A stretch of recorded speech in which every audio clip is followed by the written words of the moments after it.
KPCC അധ്യക്ഷ പദവിയിലേക്ക് പരിഗണിക്കപ്പെട്ട ആന്റോ ആന്റണിക്കും അതുപോലെ തന്നെ ബെന്നി ബെഹന്നാനും ഉൾപ്പെടെയുള്ള പല നേതാക്കളുടെയും ഉള്ളിലിരിപ്പ് മുഖ്യമന്ത്രി പദമാണ്.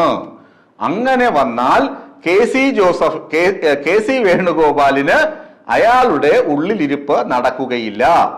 അതുകൊണ്ടാണ് താരതമ്യേന വെറും റബ്ബർ സ്റ്റാമ്പായ നാളിതുവരെ ശക്തിയുക്തം ഒരു പ്രസ്താവന പോലും ഇറക്കാൻ കഴിയാത്ത ഒരു ജനപ്രതിനിധിയായ സണ്ണി ജോസഫിനെ KPCC അധ്യക്ഷനാക്കിയത്.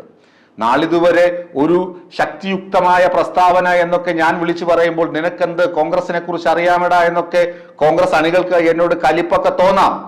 ഇയാൾ ഭയങ്കര കിടിലാണെന്നൊക്കെ പറയാം. നിങ്ങൾക്ക് എന്തറിയാം, തലശ്ശേരി രൂപതയിലും വേറെ ഏതെങ്കിലും 1-2 രൂപതയിൽ ഇദ്ദേഹത്തിന് പിടിപാടുണ്ടാകാം.